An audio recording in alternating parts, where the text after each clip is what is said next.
విశ్వక్సేన్ నటించిన తాజా చిత్రం మెకానిక్ రాకీ ఇటీవల ప్రేక్షకుల ముందుకు వచ్చిన ఈ యాక్షన్ కామెడీ ఫిలిం యూత్ను ఆకట్టుకుంది. ఇప్పుడు ఈ చిత్రం సైలెంట్గా ఓటీటీలోకి వచ్చేసింది. అమెజాన్ ప్రైమ్ వేదికగా స్ట్రీమింగ్ అవుతోంది. విశ్వక్సేన్ సరసన మీనాక్షి చౌదరి, శ్రద్ధా శ్రీనాథ్ నటించిన ఈ చిత్రంలో సునీల్, నరేష్, హైపర్ ఆది వారి కామెడీతో వినోదాన్ని పంచారు. రవితేజ ముళ్లపూడి దర్శకత్వంలో ఇది రూపొందింది. విక్రమ్ ప్రధాన పాత్రలో నటించిన చిత్రం తంగలాన్. ఆగస్టులో ప్రేక్షకుల ముందుకు వచ్చిన ఈ సినిమా ఓటీటీ విడుదల ఎప్పటికప్పుడు వాయిదా పడుతూ వచ్చింది. తంగలాన్ ఓటీటీ విడుదల ఆపేయాలంటూ మద్రాస్ కోర్టులో ప్రజా ప్రయోజన పిటిషన్ దాఖలు చేసిన విషయం తెలిసిందే. ఇందులో కొన్ని మతాలను కించపరిచారని పేర్కొన్నారు.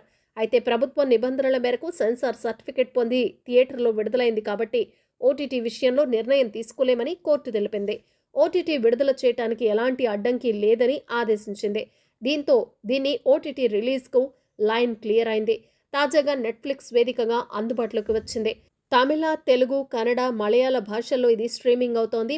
రంజిత్ దర్శకత్వం వహించిన ఈ చిత్రంలో మాలవిక మోహనన్, పార్వతి తిరువొత్తులు ఇందులో కీలక పాత్రలు పోషించారు. సత్యదేవ్, ధనుంజయ్ ప్రధాన పాత్రల్లో నటించిన చిత్రం జీబ్రా. ప్రియా భవానీ శంకర్ కథానాయిక, ఈశ్వర్ కార్తీక్ దర్శకుడు. యాక్షన్ థ్రిల్లర్ ఫిల్మ్గా ఇది తెరకెక్కింది. నవంబర్ 22న విడుదలైన ఈ చిత్రం బాక్సాఫీస్ వద్ద మంచి టాక్ సొంతం చేసుకుంది. ఇప్పుడు ఈ చిత్రం ఓటీటీకి స్ట్రీమింగ్కు రానుంది. ఈ విషయాన్ని తెలియజేస్తూ ఆహా ఓటీటీ ప్లాట్ఫామ్ తాజాగా పోస్ట్ పెట్టింది. తమ ప్లాట్ఫామ్ వేదికగా త్వరలో స్ట్రీమింగ్ కానుందని తెలిపింది. అయితే అది ఎప్పుడు అనేది మాత్రం ఇంకా చెప్పలేదు.